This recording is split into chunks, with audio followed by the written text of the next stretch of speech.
Ismael, como hijo de Abraham y Agar, recibió promesas de parte de Dios de ser una nación grande también. E incluso Dios le prometió estar con el muchacho.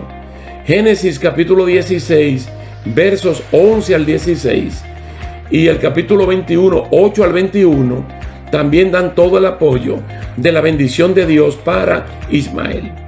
El muchacho podía recibir de parte de Abraham algunos bienes materiales, pero jamás heredar las promesas de la primogenitura de su padre.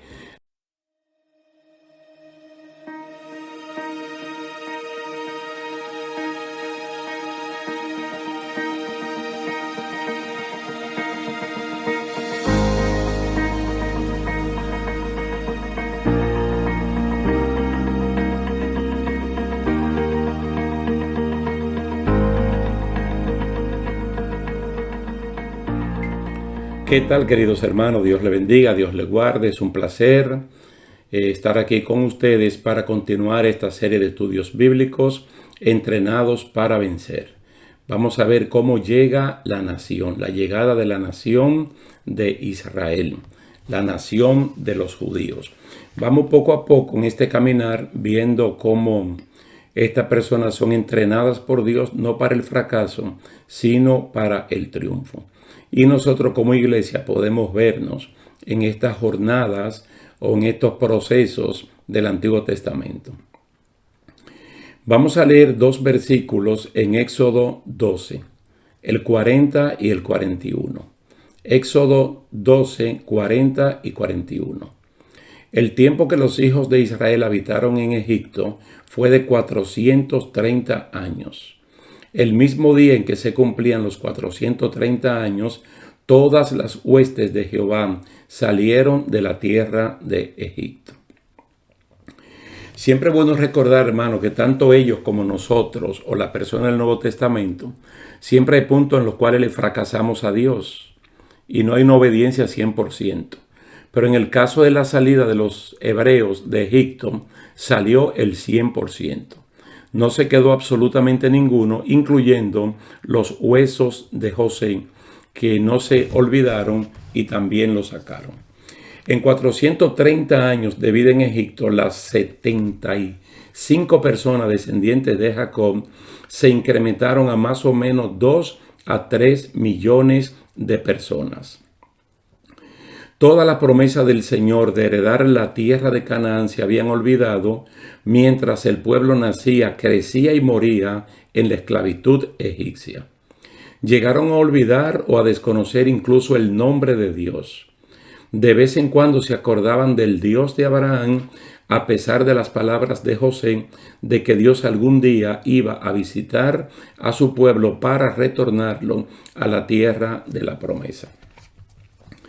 José, quien vivió 110 años de vida, 93 años de los cuales los vivió en Egipto, y de esos años, 80 años en una muy buena posición como gobernador de ese gran imperio. En esta posición como administrador de los bienes del imperio, entendió muy claro que Dios, el Dios de su padre Jacobo, de su abuelo Isaac y de su bisabuelo Abraham, los visitaría tarde o temprano para llevarlos a la tierra de las cuales había prometido como el hogar de los descendientes de Abraham. El recuerdo de que Dios los visitaría vino cuando ellos estaban posicionados en Egipto, muy bien posicionados, libres de problemas laborales y con mucha seguridad económica. Al principio, cuando José era un adolescente, recibió de Dios los sueños de lo que él iba a hacer cuando fuera un adulto. El sueño de que sus hermanos se postrarían delante de él y de que él gobernaría sobre su padre y madre tenía que tomarse su tiempo hasta que José madurara como ser humano y tuviera un carácter desarrollado para entender el alcance de lo que realmente Dios iba a hacer con él y que esta posición no lo fuera a convertir en un tirano hasta de su propia familia.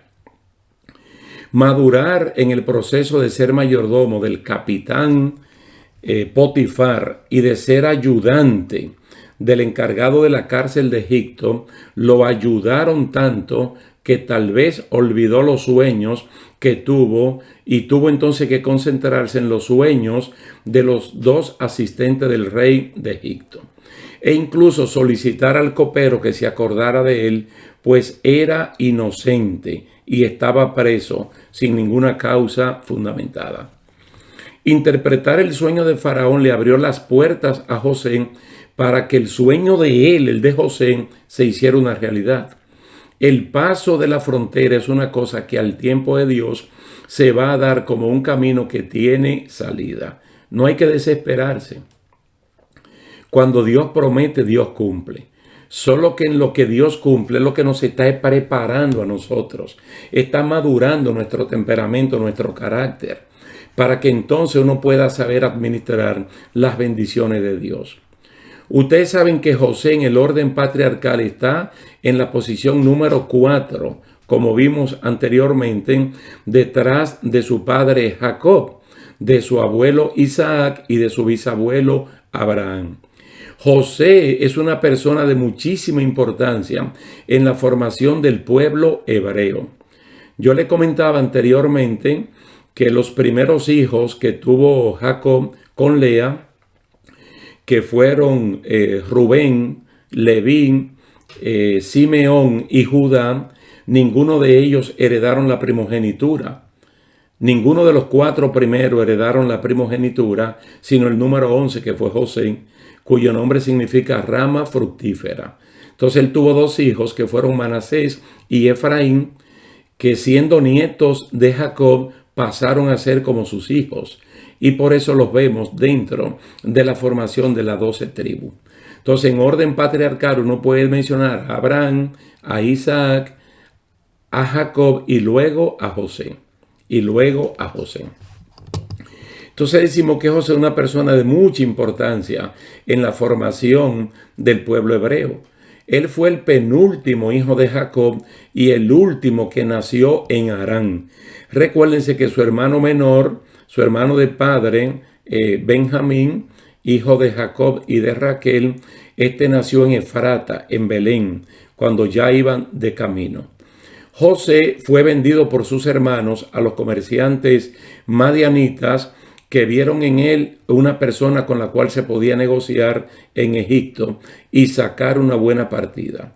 En Egipto lo renegociaron como un esclavo a los egipcios fue vendido, ¿verdad?, por los madianitas, ¿verdad? Los renegociaron allí. Y el que lo compró fue Potifar, el capitán de la guardia imperial. Prácticamente Jacob perdió toda su juventud alejado de su familia y trabajando como mayordomo en la casa de Potifar, como ya dije, que era el capitán de la guardia imperial, y también el tiempo que pasó en la cárcel de Egipto. En todo lo que él hizo, Dios lo prosperó. Todas las veces que el libro de Génesis habla como de un momento de tragedia en la vida de José, el siguiente versículo dice, pero Dios estaba con él. ¿Qué es lo que uno tiene que entender, hermanos? Que Dios no es de circunstancia, Dios es personal, Él es relacional y Él prometió estar con nosotros en las buenas y en las malas. Y Él va a actuar en el momento que Él cree que es el conveniente, tanto en el caso de José como en el caso suyo y mío. José llegó a ser administrador de todo el imperio egipcio por la gracia de Dios. Le dio para conocer e interpretar los sueños que tuvo el rey egipcio. José es un vivo ejemplo de que se puede ser fiel a Dios en contra de muchas adversidades. Resistió cristianamente las pruebas y tentaciones que le puso la mujer de Potifar para que se acostara sexualmente con ella. Relaciones sexuales ilegítimas a toda costa. Soportó el estar preso sin causa judicial. Trabajó como ayudante del alcaide de la cárcel del rey. Todo prácticamente sin recibir ningún dinero. Es un ejemplo de que Dios hace su parte y uno como creyente debe hacer la suya. El faraón egipcio, siendo un hombre inconverso, pudo ver en José lo que se debe ver en todo creyente, que el Espíritu de Dios moraba en él. Eso ustedes lo pueden leer en Génesis 41, los versículos del 38 al 44. Génesis 41, 38 al 44. Y es bueno, hermano, cuando no es la lengua de uno o la boca de uno que nos alaba, sino cuando nos alaba Dios o cuando Dios permite que sea otra persona que reconozca que realmente nosotros somos creyentes y que el Espíritu de Dios, el Espíritu Santo, mora en nosotros. Mire, toda la capacidad de Dios en José la puso en práctica. Después de haber pasado por las escuelas del entrenamiento de la casa de Potifar y de la cárcel. Los procesos por los cuales Dios pasó a José eran para pulirlo y hacerle ver y conocer el precio de la humildad para llegar entonces a lo máximo que se pueda llegar. Esto me recuerda el caso del apóstol Pablo en la carta a los Filipenses, cuando él dice que él había sido entrenado para vivir con lo poco y con lo mucho. Pablo está hablando en términos reales de escasez y de abundancia. Cuando él dijo, todo lo puedo en Cristo que me fortalece, él lo que está diciendo es, todo lo puedo en Cristo cuando hay escasez y todo lo puedo en Cristo cuando hay abundancia, porque he sido enseñado, he sido capacitado, he sido entrenado, que es lo que muchos cristianos del día de hoy no logran entender cuando tienen un trabajito, un carguito, o tienen ingresos financieros que si lo pudieran administrar como administran la pobreza, pues se pueden mantener en una vida mucho más estable. Entonces, todos los procesos por los cuales pasó José se convirtieron en escuelas de entrenamiento. Escuelas de entrenamiento. Entonces Dios lo que hizo fue que lo pulió. Mire, con todo y las grandes promesas de ser una persona de alta bendición, si no está maduro para administrar con Dios, se ensalza y cae en la misma contradicción de Satanás.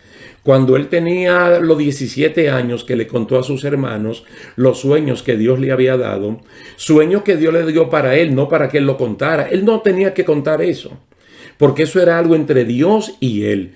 Él tiene 17 años cuando lo cuenta, pero cuando viene a ver, Dios le está hablando desde los 13, 14, 15, 16 y 17 años de lo que en el futuro Dios iba a hacer con él. Una vez más le digo que cuando Dios te comunica algo, no es para que lo corrija, no es para que le diga a Dios que cambie tal o cual cosa, ni es para que tú lo salgas a decir. Es un asunto que Dios lo va a cumplir en función del tiempo, en función del kairos de Él y del cronos nuestro. Va a llegar un momento que el tiempo de Dios se va a cruzar con el tiempo de uno y las cosas van a ocurrir. Entonces, muy bien que él tiene los sueños y los cuenta. Y se ve que cuando lo cuenta hay cierta altanería en él. Ahora, lo que Dios no le dijo fue el proceso por el cual él tenía que pasar. Como sí se lo dijo a Abraham cuando le dijo que su descendencia iba a ser enorme, pero que iban a ser esclavos en una nación. Y que a esa nación luego él la iba a juzgar. Así pasa con nosotros en el día de hoy.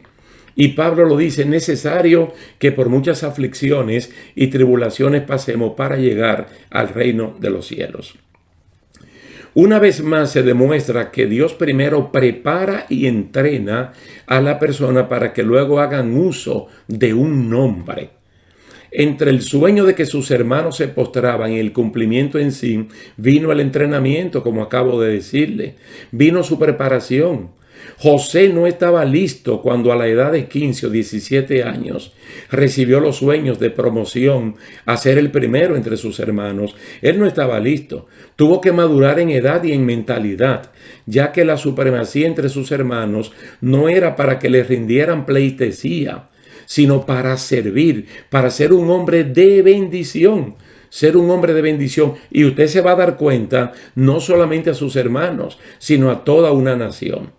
Ahora José se enfrenta como administrador de un gran imperio en tiempos de abundancia y con amenazas de tiempos de escasez tan grande que pueden borrar la memoria del pueblo del tiempo de la abundancia. Aquí quiero hacer un paréntesis para recordarle algo. Mire, cuando el copero del rey, el panadero del rey, fueron acusados de intento de asesinato y llevados a la cárcel, estaban allí, José les servía. Y el día aquel que José le contó los sueños, él le dijo al copero, acuérdate de mí. Mire, faltaban 2 años para que el proceso de José terminara.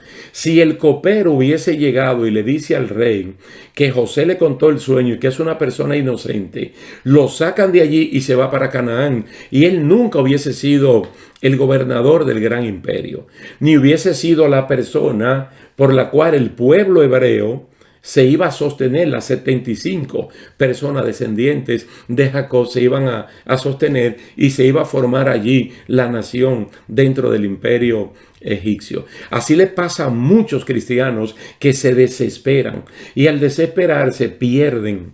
Son los que pierden, porque Dios no pierde nada.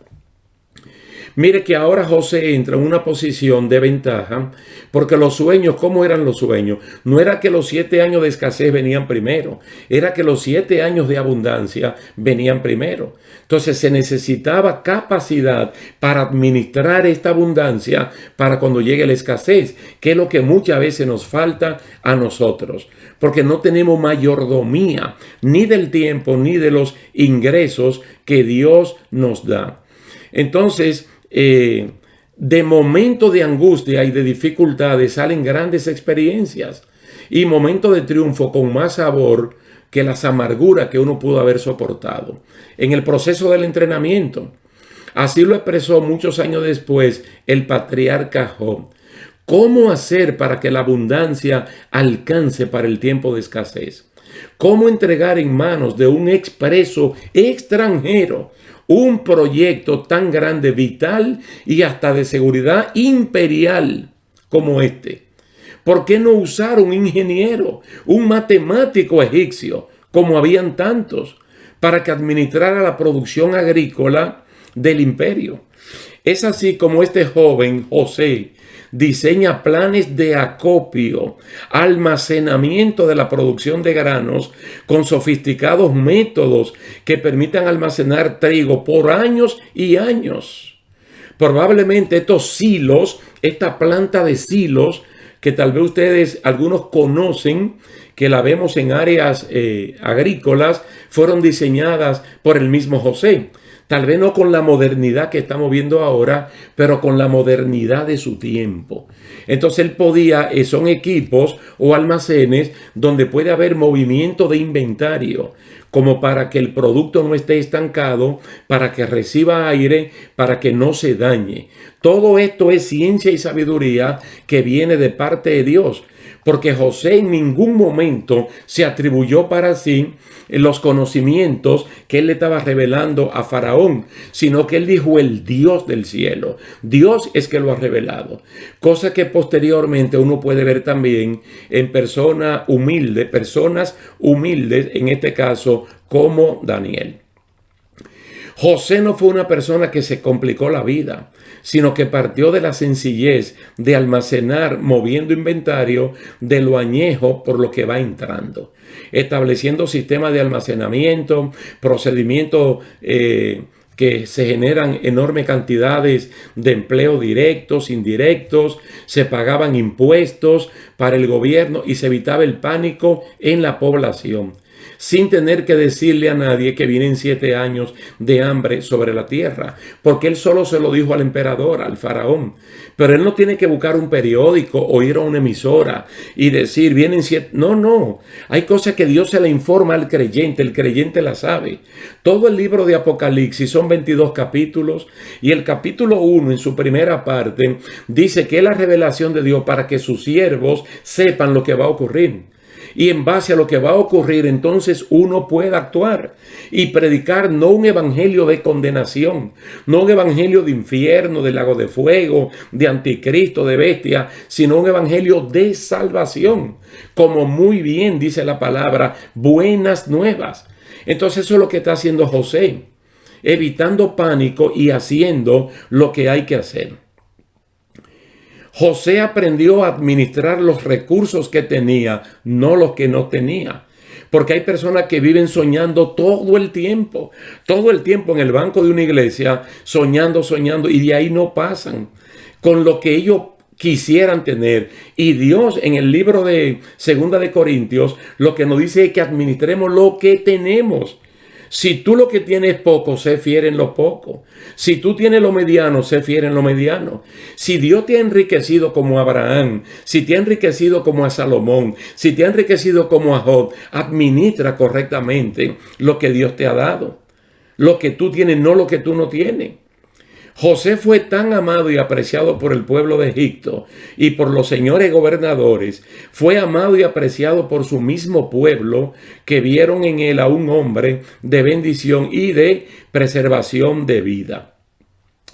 Antes de morir les hizo prometer a su gente que cuando el día del retorno a casa llegara, sus huesos no podían ser dejados en tierra de Egipto, sino llevados a la tierra de la promesa y ser debidamente sepultados allá. José se convirtió de esta manera en el cuarto líder con promesas firmes de parte de Dios, y además le creyó tanto a Dios como sus antepasados Abraham, Isaac y Jacob. Fue un asunto de pura fe afirmar y hacer pacto de que sus huesos se los lleven a la tierra de promesa, cuando ellos estaban disfrutando uno de los mejores momentos económicos, tanto él como gobernador y sus hermanos como hacendados en la tierra de Gosén en Egipto. En Génesis 50, los versículos 24 y 25, José dice: yo voy a morir. Él está consciente de que va a morir, sea por la edad, por la enfermedad, pero él sabe que va a morir. Mas Dios ciertamente os visitará y os hará subir de esta tierra que juró a Abraham, a Isaac y a Jacob. Dios ciertamente os visitará y haré llevar de aquí mis huesos. Ese hombre estaba plenamente seguro que así como él iba a morir, así mismo Dios iba a venir a sacar ese pueblo. Eso no se parece a lo que la iglesia está esperando justo en este momento. Nosotros tenemos 2000 años, dice segunda de Pedro capítulo 3, diciendo que Cristo viene. Y la misión nuestra es decir que Cristo viene, vivir como si Cristo viniera hoy, pero nunca ponerle fecha. Porque Él va a venir cuando Él crea que tiene que venir, pero de que viene, viene. Entonces, cuando José le dice esto, ellos ni siquiera eran esclavos. Ellos estaban en una posición de prosperidad económica.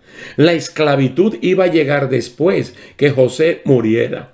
Entonces iban a pasar muchos años hasta que Dios los visitara ya en la persona de Moisés y traer la liberación y formar la nación de Israel.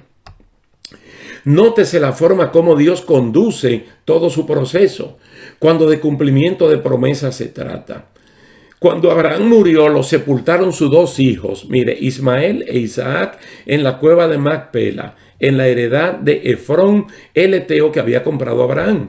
Cuando Isaac murió, lo sepultaron sus dos hijos, Esaú y Jacob, en la misma heredad que Abraham había comprado. Cuando Jacob muere en Egipto, José se pone al frente del proyecto de llevar el cadáver, el cuerpo de su padre, y darle junto a sus hermanos una apropiada sepultura en el mismo lugar de los otros dos, y como había sido el deseo de su padre. La cueva de Macpela se convirtió en el nicho familiar de Abraham y Sara, de Isaac y Rebeca, de Jacob y de Lea. Ahora, cuando muere José, se afirma que los médicos egipcios lo embalsamaron y lo pusieron en un ataúd. Génesis 50, versículo 26. Génesis 50, 26.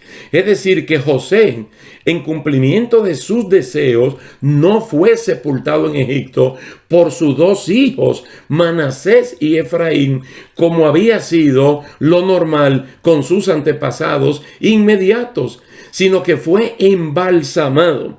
¿Sabe cómo le llamaban a eso en tiempos de los egipcios? Momificado de tal manera que ese cuerpo podía durar cientos y cientos de años. Entonces podía durar todo el tiempo sin descomponerse. Como José solo tuvo 2 hijos, Manasés y Efraín, y el relato dice que él vio los hijos de sus hijos hasta la 3ª generación, hijos, nietos, bisnietos y tataranietos, y que él murió teniendo 110 años. Entonces es de suponer que el pueblo que se multiplicó y cayó en la esclavitud egipcia pasó cerca de 300 años bajo el látigo de los egipcios. Es decir, se cuenta todo el tiempo de Israel en Egipto, aunque la primera parte ellos no estaban en sí como esclavos. La esclavitud propiamente comienza después que José muere. Ahora bien, uno se pregunta si cuando José murió, ¿no era mejor llevarlo de una vez a Canaán y sepultarlo allí como pasó con su padre Jacob? ¿Por qué embalsamarlo y depositarlo en un ataúd cuando tenía hijos que podían asumir los gastos y la responsabilidad de llevarlo a su tierra? Dios es quien pone, mire, Dios es quien pone por su buena voluntad el querer como el hacer. Y los huesos de José se iban a convertir en una especie de piedra de testimonio. ¿Para quiénes? Para las siguientes generaciones que se iban a levantar en Egipto. Ningún esclavo hebreo que moría en el imperio valía tanto como para embalsamarlo, como para guardarlo bajo custodia. Si José está embalsamado y bien guardado sus huesos por tantos años, debió ser alguien tan importante que entonces es cierto que fue gobernador. Y hay que recordar que los egipcios le colocaron el nombre de Sagna Panea y ellos no le llamaban José. Ellos le llamaban Sagna Panea como si José fuera un egipcio, como si José fuera un Ixo de esa persona que no siendo egipcio vinieron de otras partes. Entonces, con su nombre de Sagna Panea, un nombre completamente egipcio, muchas personas llegaron a creer que José realmente era uno de ellos. Él se vistió como egipcio, habló su lengua. De hecho, la esposa de José era egipcia y era hija de un sacerdote de una de esas religiones que habían allí. Pero él está profetizando de que Dios los va a visitar y que sus huesos se tienen que convertir en una especie de testimonio. Según Éxodo capítulo 13, versículo 19, Moisés es el que toma la iniciativa de llevar los huesos de José, como está escrito en Éxodo 13, 19. Recuerden ustedes que Moisés es un descendiente de Leví y Leví es un hermano de José. Leví, mire, recuérdense que Rubén, Leví, Simeón y Judá son los primeros 4 hijos que tuvo Jacob y lo tuvo con Lea. José es el número 11 y lo tuvo con Raquel. Ellos son hermanos de padre. Entonces Moisés hasta cierto punto es un sobrino nieto lejano de José y él es el que toma la decisión. Dice, tomó también consigo Moisés los huesos de José, el cual había juramentado a los hijos de Israel diciendo, Dios ciertamente os visitará y haréis subir mis huesos de aquí con vosotros. Cuando él juramentó a esa persona, Moisés ni siquiera estaba nacido. Moisés ni siquiera estaba en los planes de su padre. Tal vez ni el papá de Moisés, ni Jocabé, su mamá, estaban nacidos. Pero fue algo, mi hermano, que Dios lo profetizó a través de José y se tenía que cumplir. ¿Quiénes sepultan a José? Miren, ni sus hijos, ni sus nietos, sino el pueblo numeroso que salió de Egipto.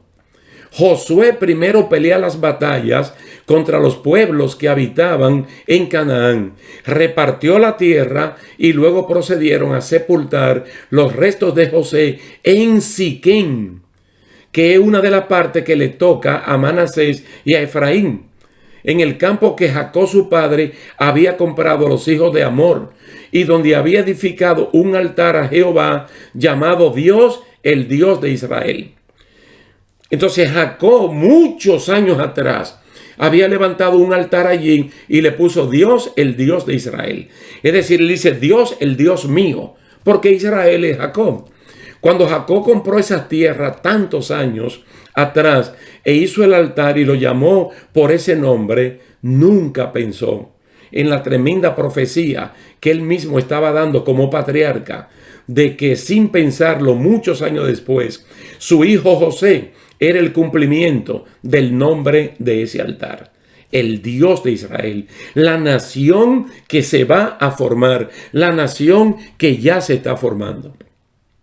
Ve qué interesante, hermano, cuando los padres podemos sembrar palabra de bendición todo el tiempo. Aunque tú no estés presente, téngalo por seguro que esas son semillas que van a germinar, Mire, ese acto de fe de José que está mencionado en Hebreos capítulo 11, es que se hace más patente que Dios es el Dios de Israel, al cumplir al pie de la letra de la profecía todo lo prometido a Abraham, a Isaac, a Jacob y ahora a José. Lo más probable es que en el momento de hacer la sepultura de los huesos, Josué recordara al pueblo quién había sido José. Y el deseo profético de que sus huesos sean enterrados en la tierra que Dios le prometió más de 400 años atrás a Abraham. ¿Qué valor e importancia puede tener enterrar unos huesos de un hombre que ellos, lo de ese momento, ni siquiera conocieron? Yo no sé, hermanos, si ustedes van entendiendo por qué la palabra de 1 Tesalonicenses capítulo 4 del 13 en adelante. ¿Por qué Cristo va a resucitar a los muertos primero? ¿Por qué ningún hueso, ningún ser cristiano, cuerpo cristiano convertido en polvo se va a quedar allí? Mira, todo comienza por ahí. Y no hay una esperanza más grande para nosotros, los que vivimos ahora. Y es que los que nos antecedieron, que murieron, se van a levantar. Y si alguno de nosotros el tiempo no lo permite para vivos recibir el arrebatamiento, si estamos muertos, tranquilos, que todo el proceso por ahí es que va a comenzar. Dios usa a José como profeta para enseñarle a su gente que aunque ellos, lo del tiempo de José, lo de aquel tiempo de José, estaban económicamente prosperados y muy bien ubicados como extranjeros en Gosén, en esa tierra de Gosén en Egipto, ese no era su lugar, ese no era su hogar. Y que aunque los egipcios amaran, respetaran y honraran a José por todo lo que hizo, ese no era su lugar. Porque José no era un egipcio, José no era de ese mundo. Muchos años antes que apareciera en Egipto un rey que desconociera a José, él profetizó que sus huesos no se podían quedar allí. Bendito y alabado sea el nombre del Señor. De ahí que nosotros podemos entender, hermano, tantas cosas que en el día de hoy son bendiciones para nosotros. Son bendiciones. Miren, esta fase de la vida del pueblo hebreo es que más se amplió la frontera de la bendición y ellos pudieron ver que el entrenamiento valió la pena. Pues al morir la generación de José y sus hermanos, muchos de ellos se olvidaron de lo que Dios había prometido. Pero Dios no se olvida. Esto porque cuando Dios le dijo a Abraham que su descendencia sería esclava en tierra ajena, José lo entendió como algo que no era privado para Abraham. Pues de lo contrario no hubiese dicho que Dios visitaría al pueblo para la liberación y que sus huesos no lo dejen en Egipto. Él hubiese dicho otra cosa. Él hubiese dicho, llévenme allá y sepúltenme allá porque las promesas son exclusivas para nosotros. Pero no era así, era para todo un pueblo. Entonces, al pasar varias generaciones, se van olvidando lo que Dios había hecho con las primeras. Por eso es que hay que estarlo contando. Si se olvida, al menos, si no se olvida, al menos se pueden dudar de las veracidades. Hay muchos milagros, muchos testimonios que uno se lo cuenta a las personas jóvenes de este tiempo y algunos no lo creen. Miren, ni Abraham, ni Isaac, ni Jacob escribieron libros de la Biblia. Ellos no son autores de ninguno de los libros de la Biblia, sino que ellos transmitieron la promesa de Dios de manera oral, lo que se llama la oralidad. La oralidad, lo transmitieron de generación a generación, diciendo, primero lo tomaron en el corazón y luego lo sacaban de allí y lo pasaban a la generación. Fue una transmisión oral y hasta con la práctica de vida como debe ser. Mire, buscar esposa para Isaac y Jacob en Harán y no en Canaán es una firme muestra de una fe no contaminada. Es la preocupación de todo padre cristiano de que sus hijos no se casen con inconversos, aunque los inconversos moralmente se vean bien. Es decir, uno debe mantener como una descendencia que sea de personas que conozcan al mismo Dios y que sean cristianos.